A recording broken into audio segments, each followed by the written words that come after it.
Welcome to the Hot Dish, comfort food for rural America. I'm Joel Heitkamp. Heidi couldn't join me today, but you'll hear her later with Sonia Parras Konrad, an immigration attorney in Iowa.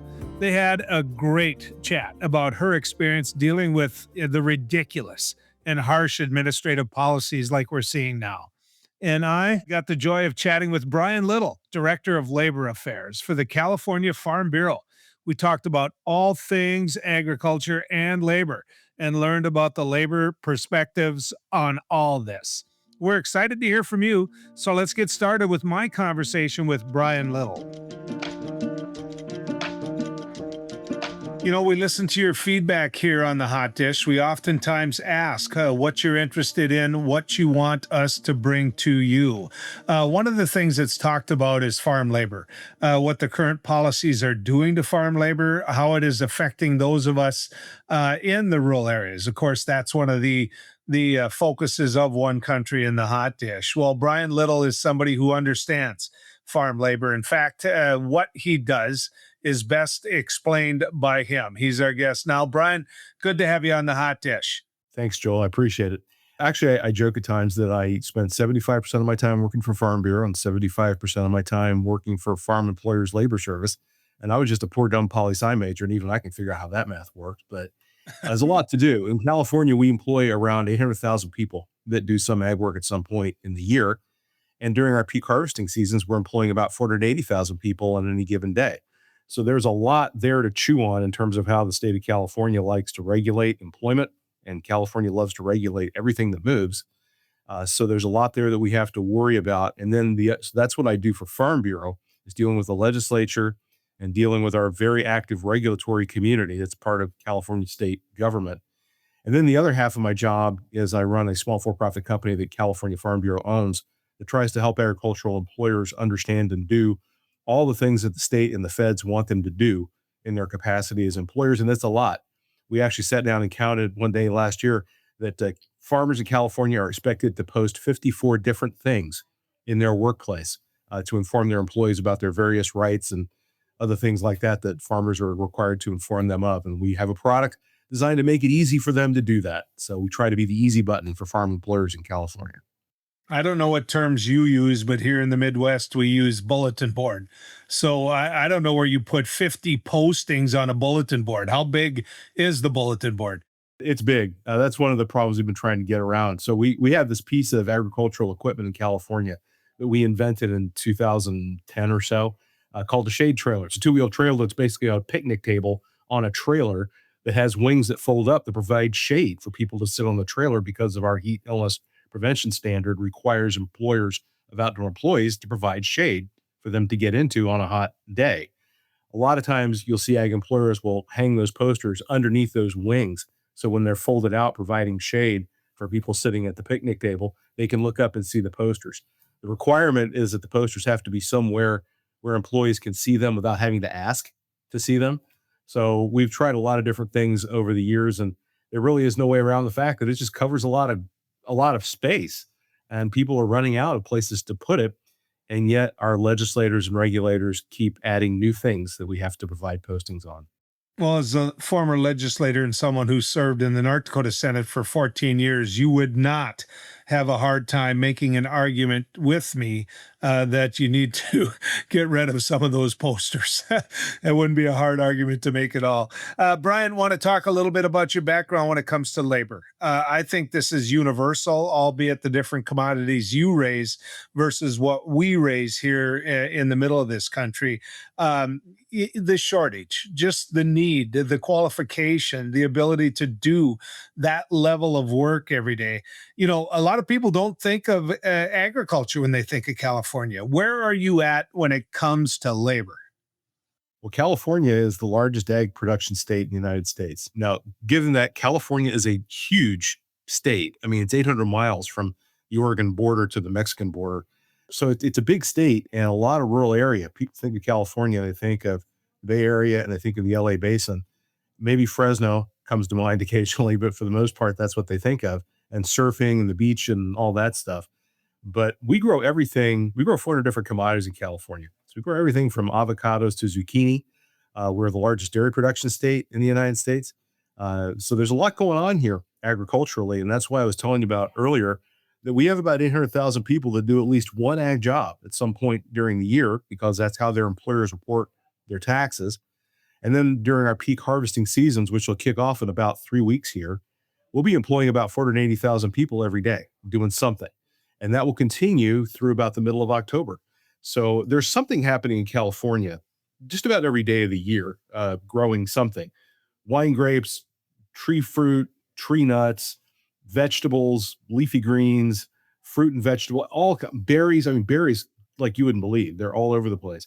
We're doing our best to try to automate as much of it as we can because California agriculture is different from agriculture in the Midwest, where my brother-in-law will periodically send us video of himself watching South Dakota State Jackrabbits football on his laptop and his combine was combining his beans. Well, we don't have those kind of commodities and that kind of machinery in California that lends itself to that kind of automation. Although we're working on it as fast as we can, but try to imagine what kind of machine would be required to harvest strawberries. That machine has not been invented yet, and I don't know if we'll ever get there. Yeah.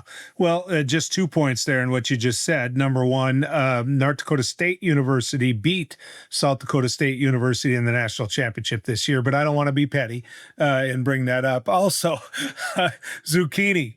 We raise it too.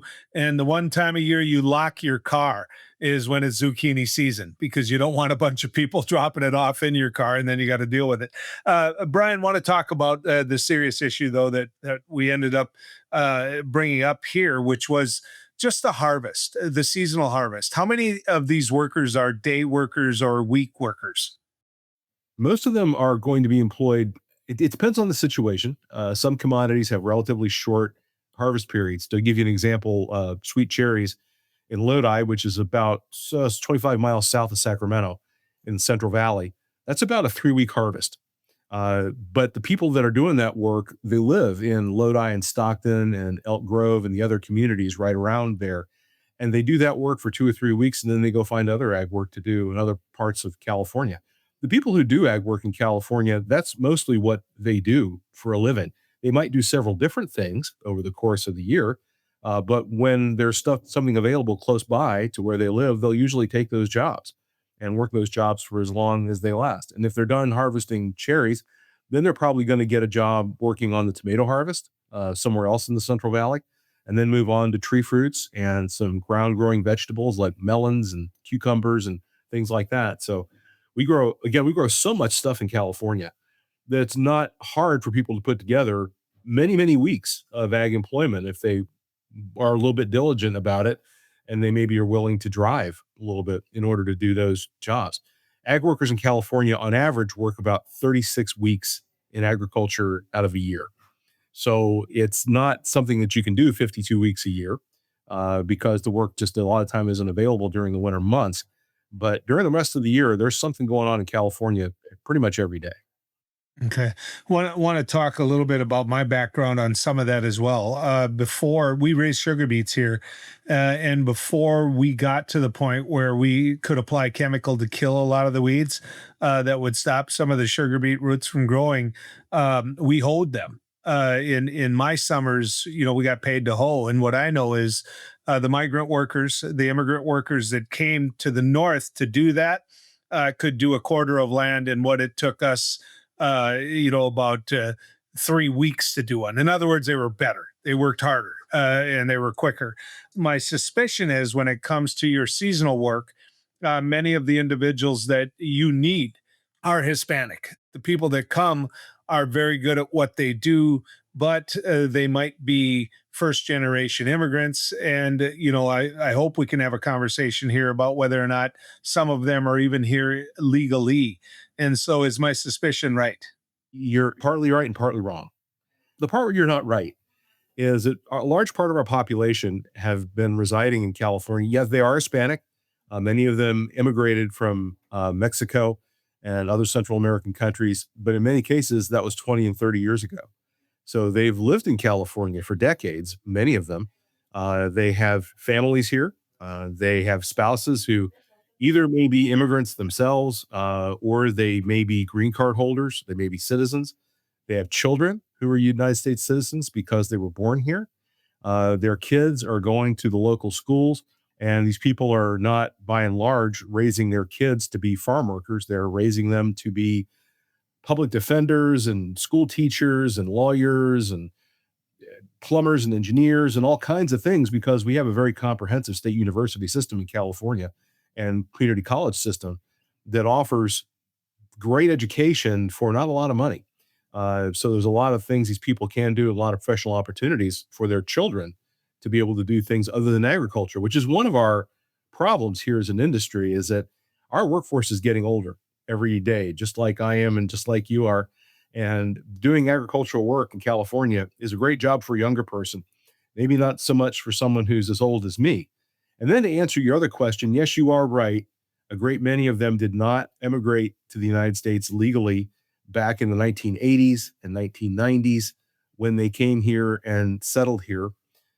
California Farm Bureau and American Farm Bureau, too, have been advocating for decades. I mean, I worked at American Farm Bureau back in the 1990s, and we were advocating then for a path to some sort of status that would allow our workforce who originally came to the United States, not legally because there was no good way to do that at the time, to allow them to be able to earn a status to allow them to work legally in the United States.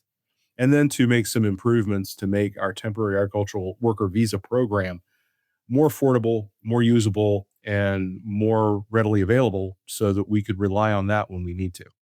Has ICE or the Trump administration as a whole cracked down on finding out whether or not some of these workers are here legally? Because, there was this exemption that was supposedly given to ag and given to hotel workers.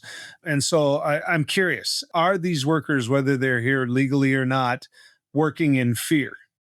So, one piece of that you need to back up and make sure that we're clear about is that one thing you commonly hear, you hear these people referred to as undocumented workers. Nobody is undocumented. Everybody has documents. You can buy all the documents you need at a flea market anywhere in California to do work at virtually any job that you can qualify for $1,000. It's just not that hard to do. Usually that's going to consist of a California driver's license and a social security card. Or it could consist of a social security card that you can then, and a confirmed birth certificate that you can then take to California DMV and get a California issued driver's license. So there are a lot of different ways you can get all the documentation you need to be able to offer documents to an employer so that your employer can complete the I-9 process before they hire you. And I only emphasize that because I think there's a lot of misconceptions out there that farm employers commonly hire people who they know are undocumented, and that just is not true. Now, what was your question, your original question, Joel? My original question is whether or not they're legal workers or not, which clearly you've pointed out some are, some aren't. Because if you're going to a flea market to do that, clearly you've brought documentation that isn't accurate. So, do they work in fear? Do they work in a way where any given day they're looking over their shoulder, wondering or not they're going to be the one deported? So a funny thing happened on the way to the president's inauguration back in January, the week before the inauguration. Whoever it was that runs the Border Patrol office in El Centro, California, decided maybe he wanted to make sure he kept his job in the new administration. I don't know what was going on there, but he initiated an enforcement action in Bakersfield and started going out and picking up, officially, he said he was picking up criminal illegal aliens. So the kind of people we've heard talked about in the course of all the conversation around all of this in the last 6 months or so. And from what I could discern, that's a lot of what was happening there. They were actually doing that.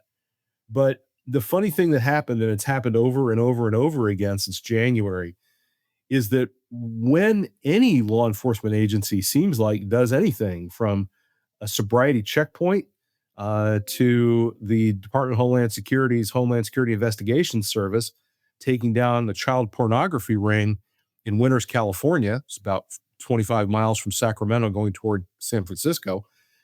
It gets reported in local social media like Facebook and Instagram and all that stuff as, oh my God, ICE is here and they're arresting farm workers and they're doing enforcement on farms.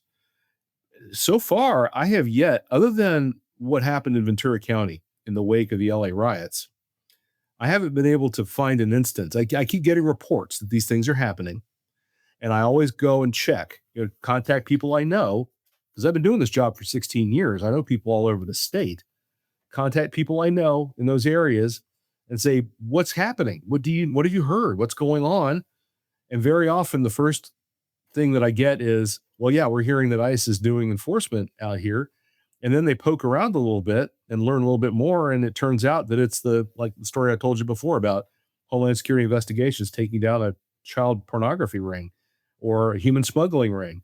Or in the case of, we got a text from a county farm bureau executive a couple of weeks ago saying that she had heard that ICE was in Thermal and Mecca, which are farming communities in eastern Riverside County, that ICE was out there doing farm site enforcement. Turns out what was actually happening was that the National Guard and DEA were suppressing an illegal Chinese pot grow in the desert. But that got reported as ICE out there doing stuff. So ICE wasn't, in every case I've investigated and followed up on, ICE has not been doing farm site enforcement. It's always been somebody doing something else that gets reported that way in social media. And then that echoes off legacy media, which then in turn echoes off the social media. And the more spectacular and lurid you make these reports, the more lit likes and clicks and shares you get in the social media driven world that we live in these days, which is, I guess, okay if you're trying to get likes and clicks and shares, but it's pretty tough on our employees in our industry who are trying to make a living and support their families just like you do and just like I do every day, who don't know if it's safe for them to go to work. And there have been some pretty colorful and alarming stories about people who should not have been detained, who were actually people who are actually U.S. citizens being detained. I don't have any firsthand knowledge if any of that is true, but if any of it is true, it certainly is concerning. And that is causing agricultural employees in California, to the extent that they can, in some cases, to elect not to go to work.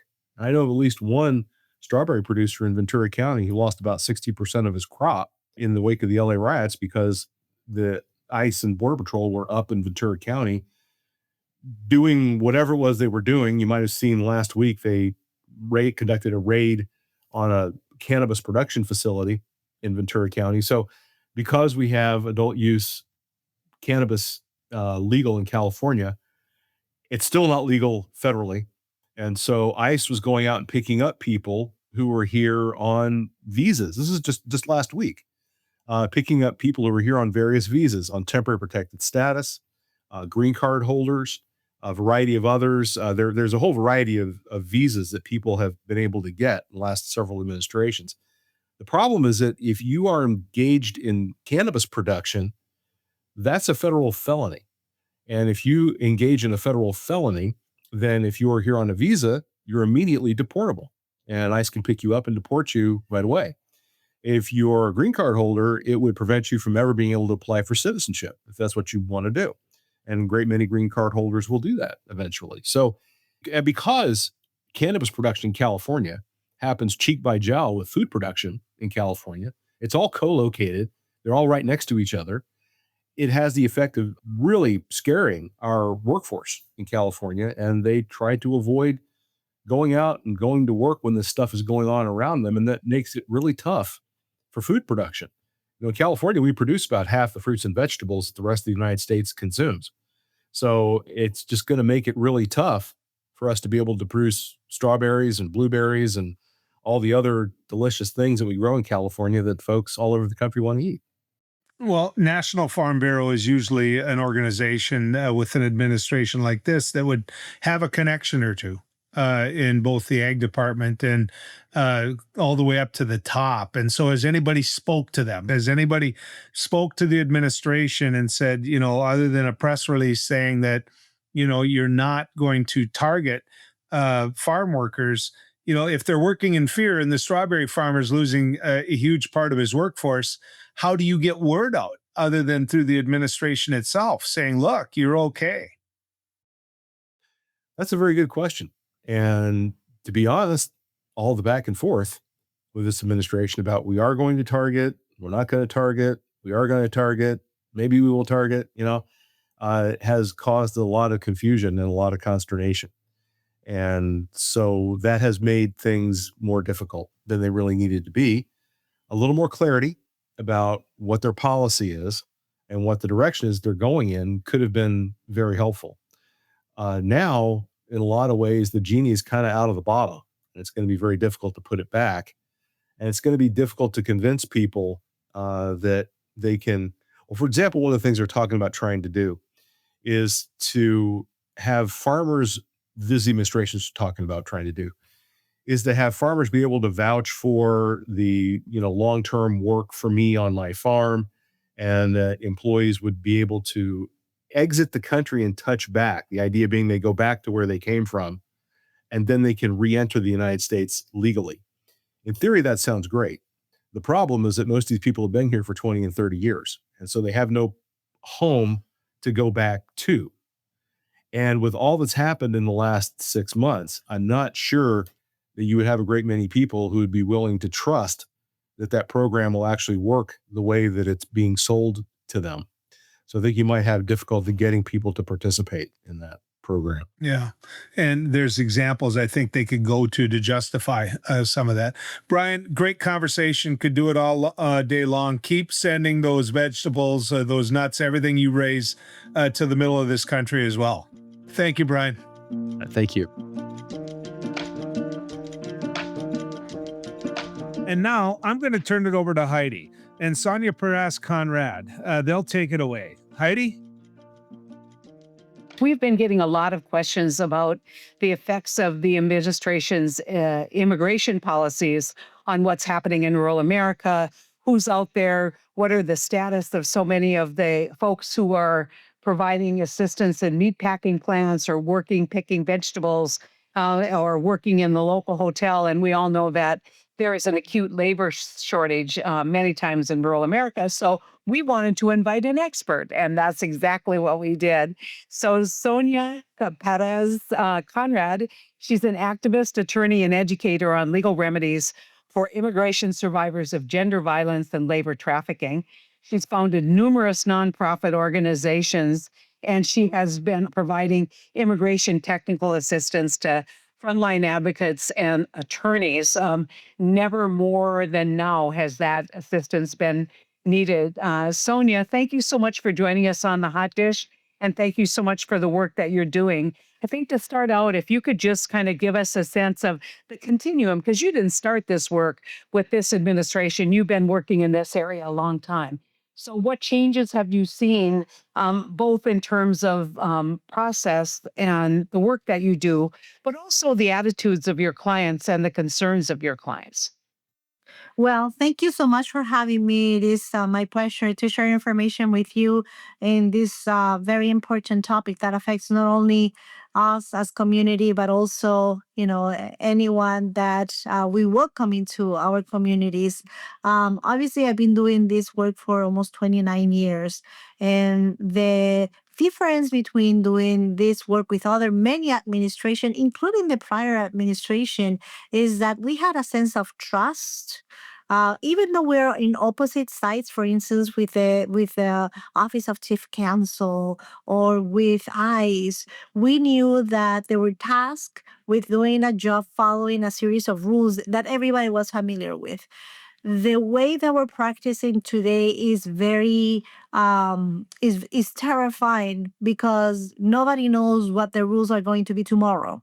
So we are preparing for what we know today, but tomorrow we have yet another regulation, another change in policy, and the way that my colleagues, because we see each other in the community, ICE agents and U.S. officers and judges are now working is in silent and losing our communications and gatherings where we used to exchange what problems are we facing and how we can solve this together to provide fair services or do our jobs following the rules. That's no longer here. We are in a very uneasy waters and not in a trusting way, working against each other. Very divisive, very isolated. So if you can just help me kind of understand your clients, because most people say, oh, all of these people are alike. They all have the same status. And you work a lot with refugees. You work a lot with people who, prior to this administration, were in the country as we saw it legally, or were given some status that enabled them to work. But a lot of that now has been turned upside down because the administration has revoked a lot of those permissions. And so could you just kind of start from these are the kind of range of legal statuses that you deal with? Okay, so my expertise and my dedication is on humanitarian immigration relief. So I work a lot with children.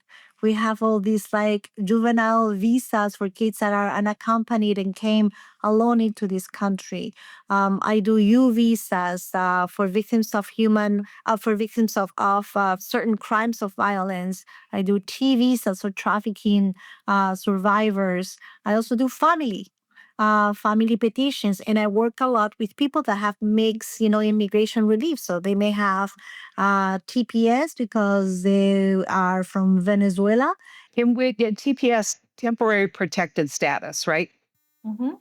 This is an area that's rife with acronyms that I know a lot of our listeners really want to be educated because we're told that all of these people are in the country illegally, that's simply crossing over the border, but that's not true. A lot of them have been given status under federal law. A lot of them have paperwork to come to this country before they ever cross the border. Very good point. So, for instance, we had a group, we have thousands of people that were told, wait for your turn, go to this app, apply to enter legally with something called CBP1. Will parole you into the country. You will have employment authorization for a year. Then you can apply for asylum or for whatever protections that. So that program has been suspended and canceled. And all these people are trapped now in the country with huge uncertainty and in fear of obviously getting arrested and deported. So this is just one program. Another program was the family reunification, for Venezuelans or for Cubans. So people apply from their countries of origin to legally enter the country, reunite with their family members, and that has been canceled and suspended. As you know, or you may not know this, but 925,000 people have lost their temporary protected status as of right now, since the Trump administration canceled about 9 TPS programs. Venezuelans, 472,000 Venezuelans have no status now. Haiti's 348,000 and so forth.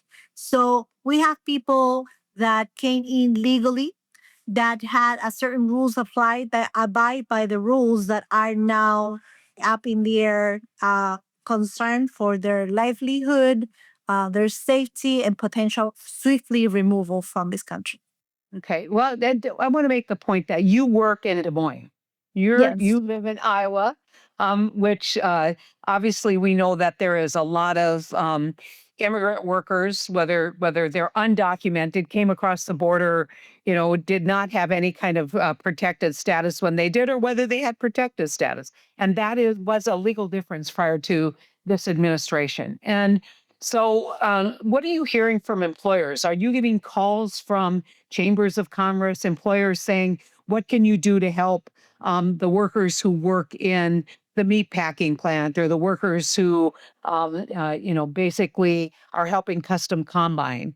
Well, so there is a huge disconnect between the demand and the needs of the rural community and the policies that not only don't respond to the needs and the reality of our situation in rural areas, but that are going to make it even harder. So if it was difficult before, now it's going to be very, very hard and scary.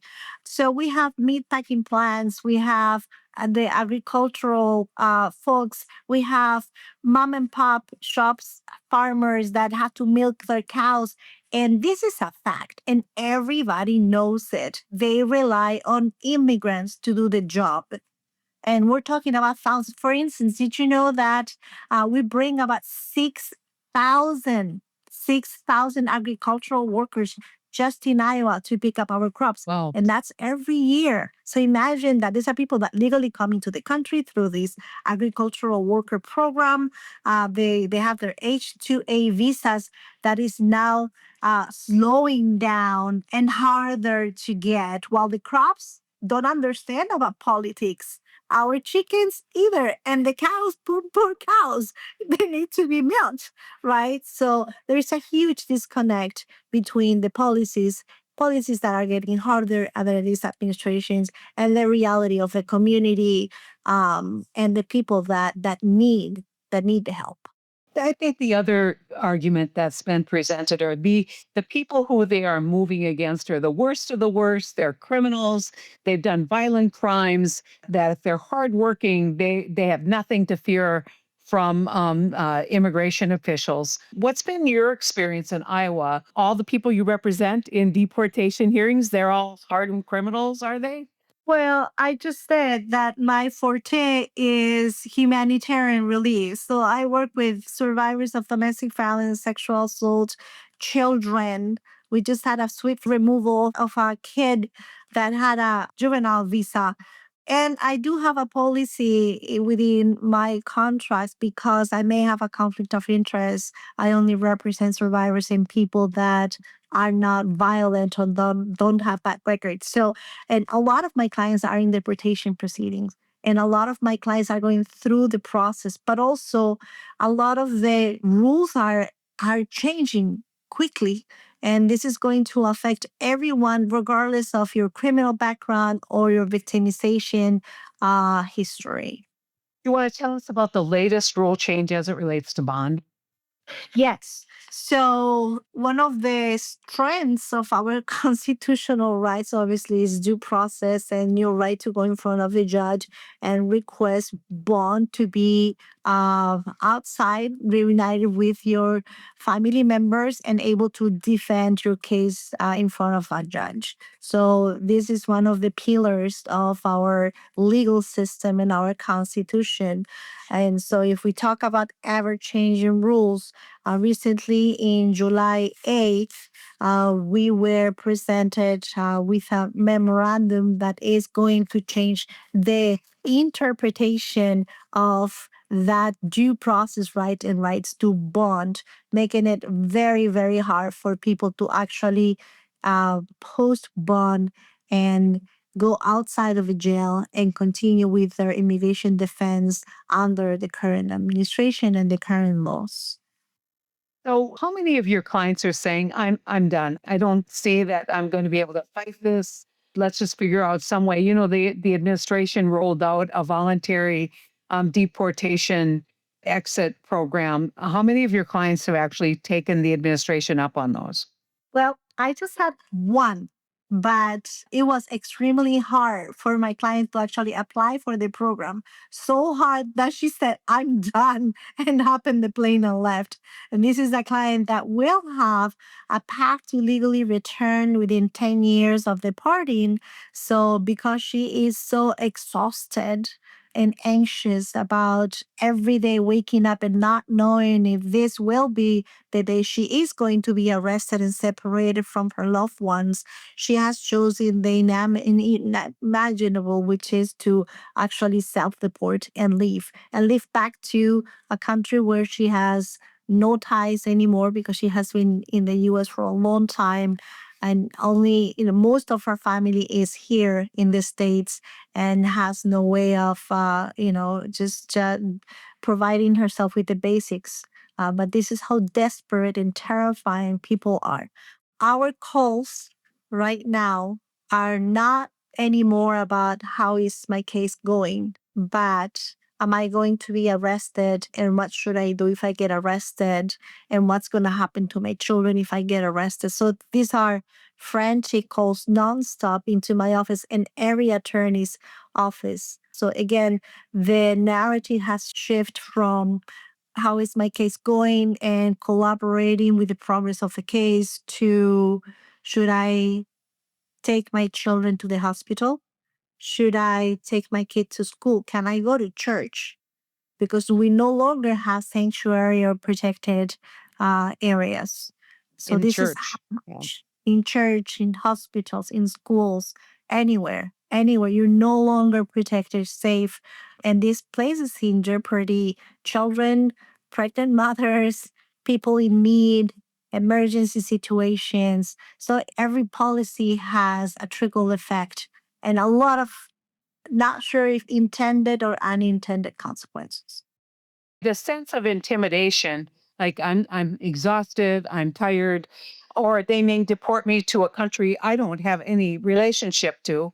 So how is that going to work? Or I may be sitting in alligator Alcatraz, which, by all reports seems fairly primitive and dangerous. And I'm going to start out, Sonia, with just my story because I want you to respond to this. So all of this is so complicated. And it really, when people say, just want to take broad brushstrokes and say, these are the people, you want to say every story is different. And you know that, Sonia.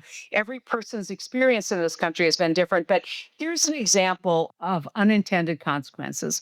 We have a dad who's in the country, he's undocumented, but he's working, getting health insurance from his work.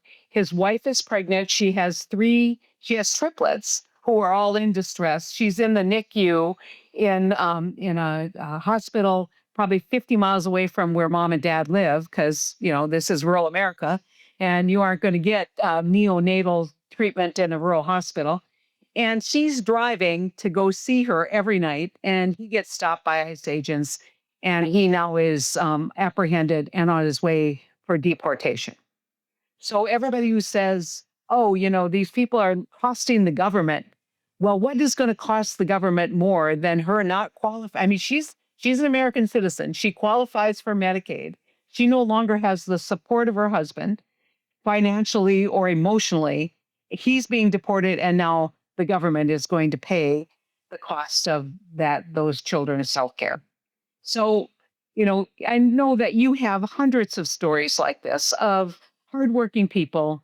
But when you look at taking away all due process and not having a judge or someone adjudicate circumstances, you get a lot of unintended consequences, it seems to me. And so, how do we better educate the public, Sonia, on, number one, who's being hurt? And whether it's employers in the economy, whether it is spouses who are American citizens, whether it's children who have either been deported with their mother or are left behind by a parent who was apprehended. How do we tell those stories in a more comprehensive way? Well, I obviously see a lot of US citizens that reach out to me when they are living or going through situations like this and they're witnesses to the atrocity and the impact of the policies. So these are people that, regardless of their politics and their party alliances, all of a sudden see themselves connected to a human being. It's no longer a case about, immigration policies, deport them all, criminals out, is that they are all of a sudden inside of this wave of terror and desperation, finding out that our system doesn't work. So these are real examples of people that are become allies and become voices for those who are in the shadows. So talking to your representatives, writing, to the newspaper, voicing what you're experiencing and seeing in your neighbors, in the friends of your children, in your workplace, I think is very important. We are all witnesses and we cannot be silenced. I think that is such an important point. We are all witnesses at this point in time. When you look at polling and you look at public opinion, we've got real life stories, and you're seeing, broad criticism which has been driven, I think, by some of the stories that have been told. And so that's why it's so important that, yes, there's legal process, but that legal process is changing all the time, as you said, and it's getting narrower and narrower and harder for you to help your clients. And if there isn't a political change of heart, and we won't see that in the administration, I don't think, but if it's not political change of heart, we need to have a public change of heart, or at least education. So, what is any of your groups doing to kind of educate the American public about your clients and their current situation related to deportations and you know actions that are being taken by the federal government? To be honest, not enough. And it's because we have our head in the hole, because we are fighting so hard and so busy trying to, first of all, open our computers and say what changed today and how many of our community members is going to be affected by this, and kind of like trading water every single day, that we're losing the momentum of including, educating, and talking to people that can be, again, a voice of change and witnesses to what is happening right now.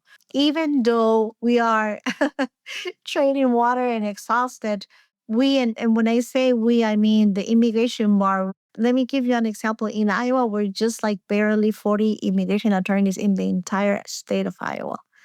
you know so imagine the lack of capacity to respond to the major injection of funding to get ICE agents, going into communities and terrorizing communities and arresting people. So we are often talking in churches, which is a great place to talk about what are the issues that are affecting their communities and how they can be helpful to their communities. We are doing TikToks, which is very fashionable. We're doing things like this. Thank you so much, from my heart, for this opportunity to talk about these issues. We're training the Iowa Bar. Recently, we put on a panel of the 40 immigration attorneys, to educate our own peers on how is this affecting you as a criminal lawyer, as a family lawyer, as a judge, so we can all understand how, again, difficult immigration is and how worse is getting and impacting all of us at different levels and capacities. There's a bunch of people listening to this who want to say, what can we do to help? I mean, they're not lawyers. They may just be people who care desperately about fulfilling the obligations under the Constitution. They may be people who just feel like this is a humanitarian crisis that they can't walk away from. So this is your chance to ask them for something. So have at it. Well, so remember that behind every case in the papers, every statistics, every roundup, raid, there is a human life. And it could be your neighbor, it can be your nanny, it can be that person that is taking care of mom and dad that have Alzheimer's, or that is cleaning your house. So don't see statistics, see human lives. It's very easy to lose sight of the people at the center. Again, the father that is picking up those tomatoes, the people that pick up your children from school, etc. So immigration law isn't abstract, right? It's about real hopes, fears, sacrifices. Our ancestors once were there as well. To Our laws can bend towards justice too. It's not just black or white. Rules are shifting, they're like changing overnight, but our history shows that when community gets together and we raise our voices, farmers, faith groups, schools, of course, attorneys, right? People working in their kitchen tables, they can bend policy toward fairness.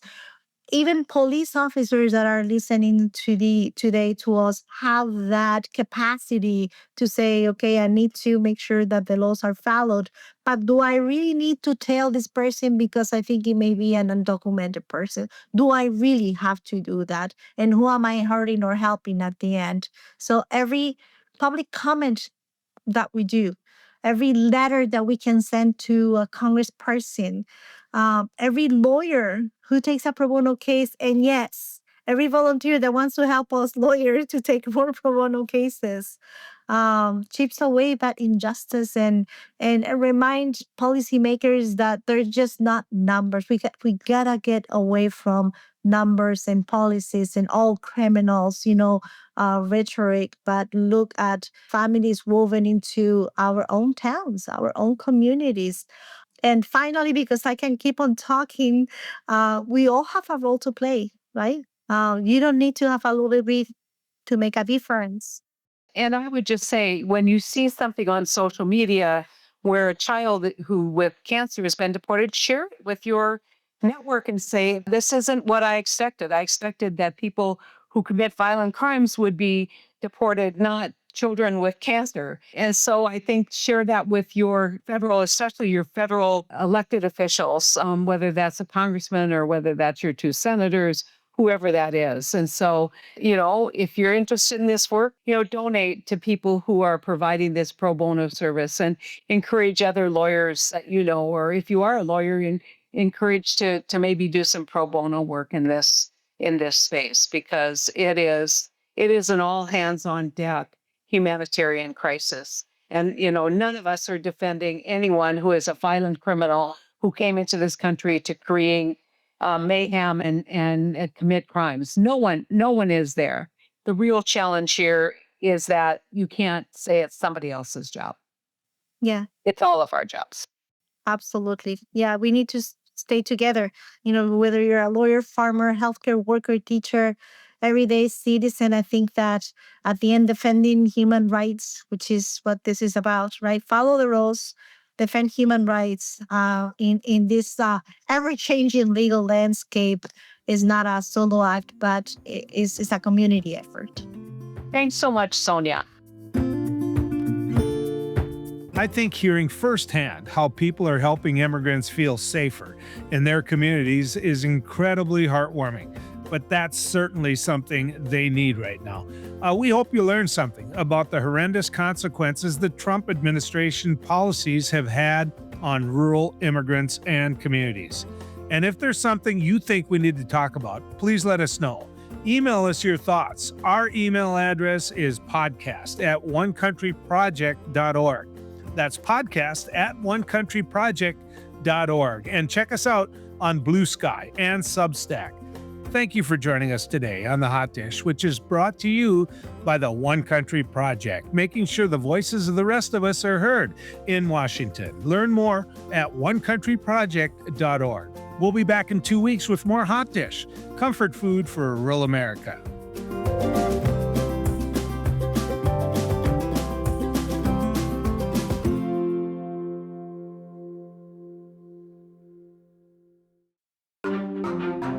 Topica.